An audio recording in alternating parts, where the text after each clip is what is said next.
come join our merry dance to the rhythm of goodbye. Farewell the jewel crown, farewell the velvet gown, watch it all come tumbling down, goodbye to the crown.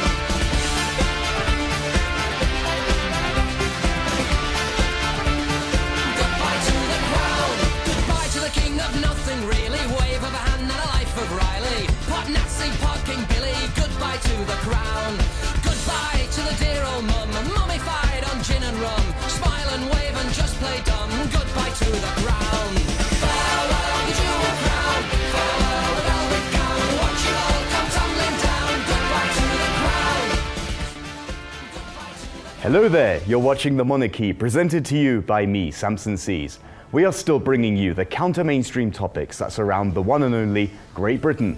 Of course, these stories won't usually be found on corporate TV networks, so stick around.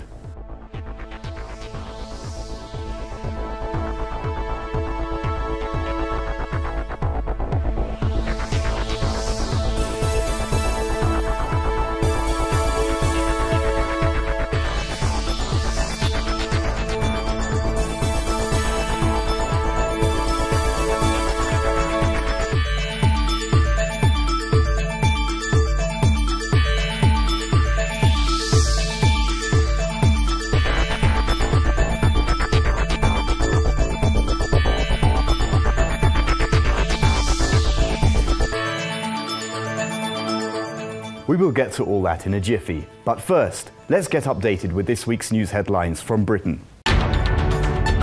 British police chiefs are calling on Home Secretary Theresa May to sanction the use of water cannons in England and Wales amid ongoing protests against the coalition government's austerity measures. According to a report prepared for the Association of Chief Police Officers, ACPO, and College of Policing, the use of harsh tactics to crush any possible unrest in the future, which could be triggered by ongoing and potential future austerity measures, would be necessary to fill an operational gap that exists within the Metropolitan Police. Foreign-backed extremists in Syria are training hundreds of British citizens to carry out terrorist attacks and urging them to return home to set up terror cells there. The recruits, many also from Europe and the United States, were being trained to make and detonate different types of bombs before being sent home to launch attacks there, a defector from the Al-Qaeda-linked Islamic State of Iraq and Al-Sham ISIS said in an interview with the Daily Telegraph. According to British intelligence services, it is estimated that about 500 British militants are currently fighting in Syria. Britain's Ministry of Defence has spent £4 billion to amass a force of 657 military drones, despite the controversy over the secrecy of its deadly drone strikes overseas.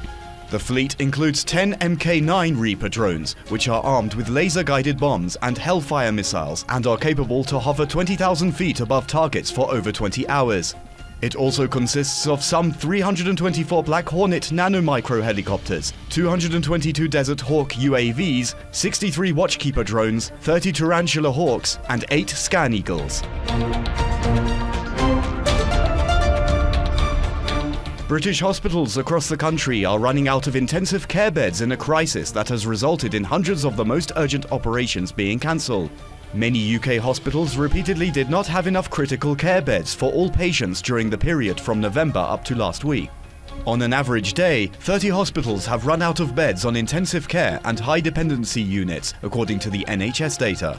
The shortage resulted in more than 440 urgent operations, meaning medical procedures necessary to save life, limb, or a major organ have been cancelled in the past 2 months.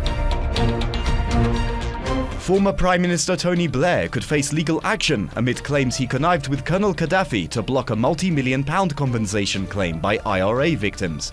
An email is said to show that Blair intervened in a long-running legal action from victims of Libyan-sponsored terrorism.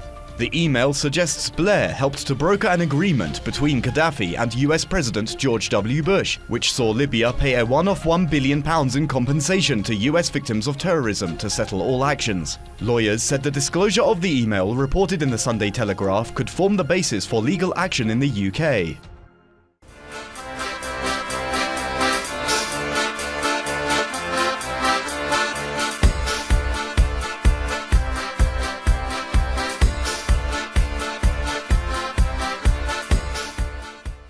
A new survey shows a majority of Britons prefer Prince Charles, the heir apparent to the British throne, to to take on all the Queen's current royal duties.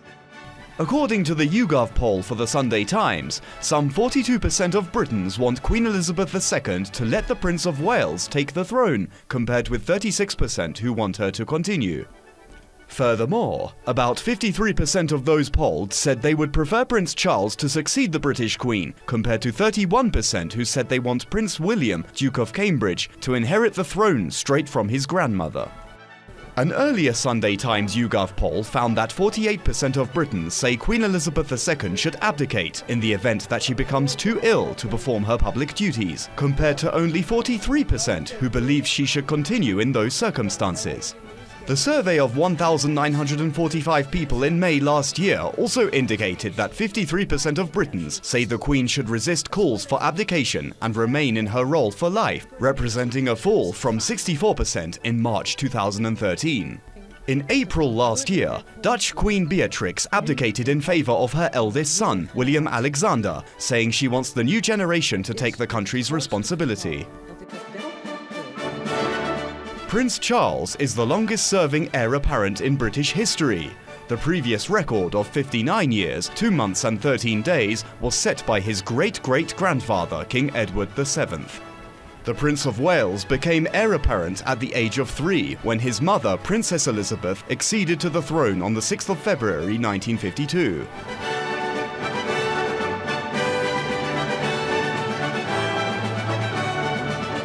Currently, the Queen is still in excellent health despite a few hospital visits, and Charles could be in for an even longer wait. Aside from a brief hospital visit in March, a precautionary measure, the palace said, while she was assessed for the symptoms of the stomach bug, gastroenteritis, she has not had a hospital stay for 10 years. However, the situation is not as bad as Louis XIV's son.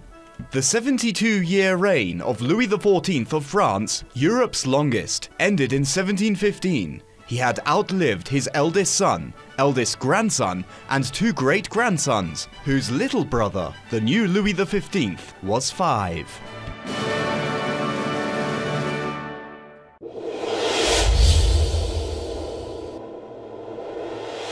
As 2014 will be remembered as a pivotal point for Scottish nationalism, the analysis and speculations about the referendum could be found with a range of views in this regard. Wayne Madsen of Strategic Culture Foundation has an interesting insight on the issue. British Prime Minister David Cameron has enlisted the support of a Scottish former NATO Secretary-General and an English transvestite actor comedian in the Better Together campaign to keep Scotland within the United Kingdom.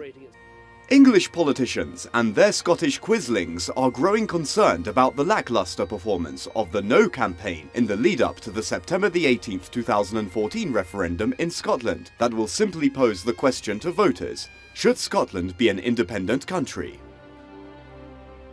Scottish National Party First Minister Alex Salmond, who hopes to become the first Prime Minister of an independent Scotland, has seen support for the yes vote in the independence referendum hover in polls between 33 and 40%. But all that may be changing in favour of the pro-independence side.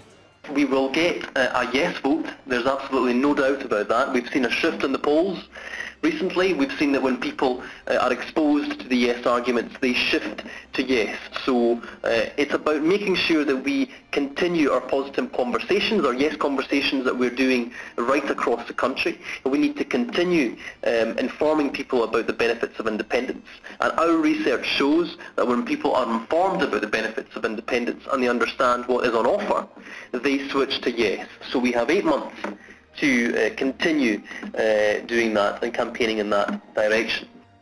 Growing support in England for the anti-European Union UK Independence Party, UKIP, for the European Parliament election in Britain has many observers seeing a boost for the UKIP also contributing to support for the yes vote in the Scottish referendum, especially among Scottish Labour voters. Throughout England, the UKIP is placing second in polls behind the Labour Party and is finishing ahead of the Conservative Party of Prime Minister David Cameron. Scottish nationalists have charged that the Conservatives and Labour are working together to defeat the Scottish yes vote for independence, with the Conservatives providing the campaign cash for the no supporters, while Labour provides the activists manpower.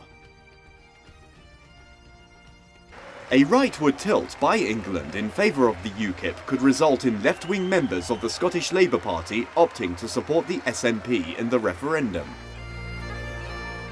The Scottish Greens have announced that they are also in favour of independence. Is the Yes campaign united? Absolutely. It's a very united campaign. It's a cross-party, no-party movement, and it's much more than a political movement. It's a social movement. It's a movement about Scotland, and of course politics is important. But at the end of the day, this isn't about political parties. It isn't about individuals. It isn't about personalities. It's about Scotland and the people of Scotland.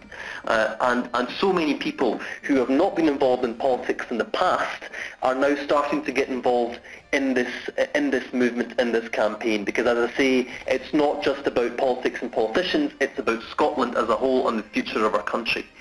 Better Together is chaired by Scottish Labourite Alistair Darling, a former British Chancellor of the Exchequer, whose lacklustre performance in rallying support for the Scottish No campaign has many anti-secession leaders worried. A number of Scottish Labour Party stalwarts are upset that Darling is working with the Tories to deep-six Scottish independence. In Scotland, popular hatred for the Tories is stronger than any disdain for independence. For that reason, Scottish Tories hold a mere single seat among Scotland's seats in the British National Parliament in Westminster.